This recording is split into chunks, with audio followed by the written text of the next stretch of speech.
মধ্যপ্রাচ্যের অন্যান্য দেশের মতো কাতারেও যাত্রা শুরু করল বাংলাদেশি প্রতিষ্ঠান গোল্ডেন সুপারমার্কেট।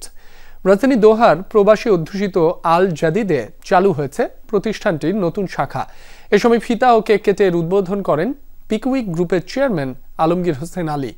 সাথে ছিলেন প্রতিষ্ঠানটির 2 স্বত্বাধিকারী মোহাম্মদ খোকন মাহমুদ ও মোহাম্মদ সোহেল আমিন। এছাড়াও উপস্থিত ছিলেন প্রবাসী চট্টগ্রাম, সিলেট, ব্রাহ্মণবাড়িয়া, মাদারীপুর ও ভৈরব কমিউনিটির নেতারা। উদ্বোধনের দিন পণ্যের ওপর বিশেষ ছাড় দেয়ায় প্রচুর ক্রেতা সমাগম হয়। আমরা চেষ্টা করবো এখানে কাতারের মাটিতে আমরা আসছি, এখানে মানে বড় একটা পড়াশোনা মানে কি বাংলাদেশের জন্য মনে করেন কি কাজের মানে ব্যবস্থা করবো ইনশাআল্লাহ। সিঙ্গাপুর ব্যবসা আছে, থাইল্যান্ডের ব্যবসা আছে, দুবাই অলমোস্ট আমাদের ম্যাক্সিমাম 12 ইয়ার্স আমরা ব্যবসা বাণিজ্য করি ওখানে। তো আমরা কাতারে আসছি একটা নতুন প্রতিষ্ঠান করার জন্য। বাংলাদেশি অধ্যুষিত এলাকায় দোহা জেদিদে গোল্ডেন হাইপার মার্কেট নামে নতুন একটি মার্কেট আজকে উদ্বোধন হলো।